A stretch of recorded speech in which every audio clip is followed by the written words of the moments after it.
BJP की मुश्किलें खत्म नहीं हो रही हैं। एक तरफ नवजोत सिंह सिद्धू जो कि बीजेपी के स्टार प्रचारक हैं, स्टार नेता हैं, उनकी नाराजगी की खबर आ रही है। दूसरी तरफ एनडीए में बीजेपी के सबसे बड़े सहयोगी दल जेडीयू के तेवर भी कड़े हो रहे हैं। खबरें तो ये भी हैं कि अब वक्त आ गया है जब जेडीयू के नेता बीजेपी से दो टूक कहने वाले हैं कि वो प्रधानमंत्री पद के अपने उम्मीदवार पर रुख साफ करें। इसी महीने की 13 तारीख को जेडीयू की राष्ट्रीय परिषद की बैठक दिल्ली में होगी। 2 दिन तक चलने वाली इस बैठक में पार्टी के सभी दिग्गज मौजूद रहेंगे। माना यह जा रहा है कि इस दौरान ही बीजेपी से प्रधानमंत्री पद के उम्मीदवार पर रुख साफ करने के लिए कहा जाएगा। जब से मोदी के नाम की चर्चा बीजेपी के अंदर तेज हुई है, तभी से जेडीयू और बीजेपी के बीच दूरियां आनी शुरू हो गई हैं। बिहार बीजेपी के कुछ नेता भी लगातार मोदी के गुणगान में जुटे हुए हैं।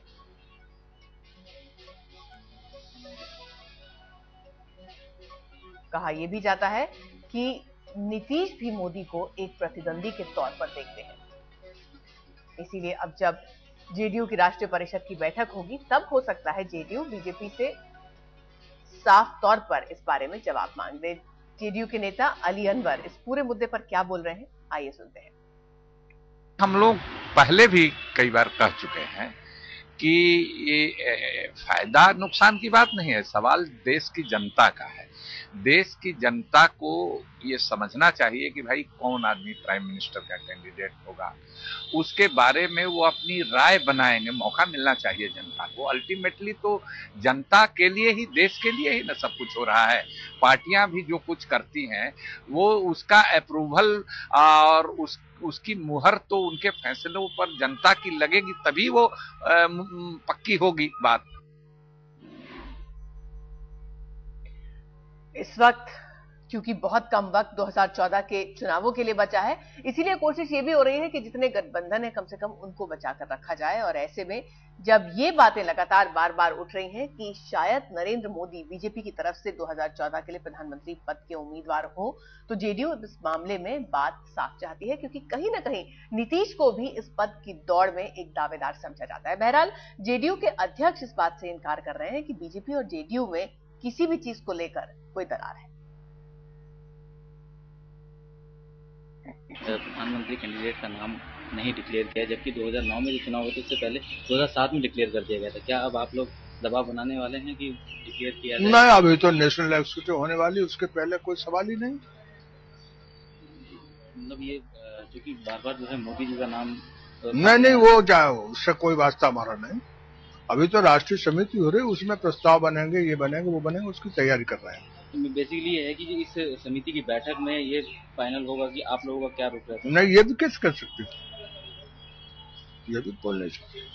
मतलब किस तरीके का मतभेद नहीं है, मतलब एनडीए और यूपीए, बीजेपी और मतभेद की कहाँ सवाल है अभी। अब कम से कम सामने सामने तो मना कर रहे हैं जेडीयू के नेता कि कोई मतभेद नहीं है। क्या बीजेपी भी यही राय रखती है, देखते हैं। मैं कह रहा हूं ना कि इसमें इतनी जल्दबाजी की जरूरत क्या है। जब भी निर्णय होगा एनडीए के साथ निर्णय होगा। एनडीए के सबसे वरिष्ठ पार्टनर जदयू हैं, तो उनके निर्णय के बगैर, सहमति के बगैर थोड़ी ही होगा। और होगा समय पर होगा।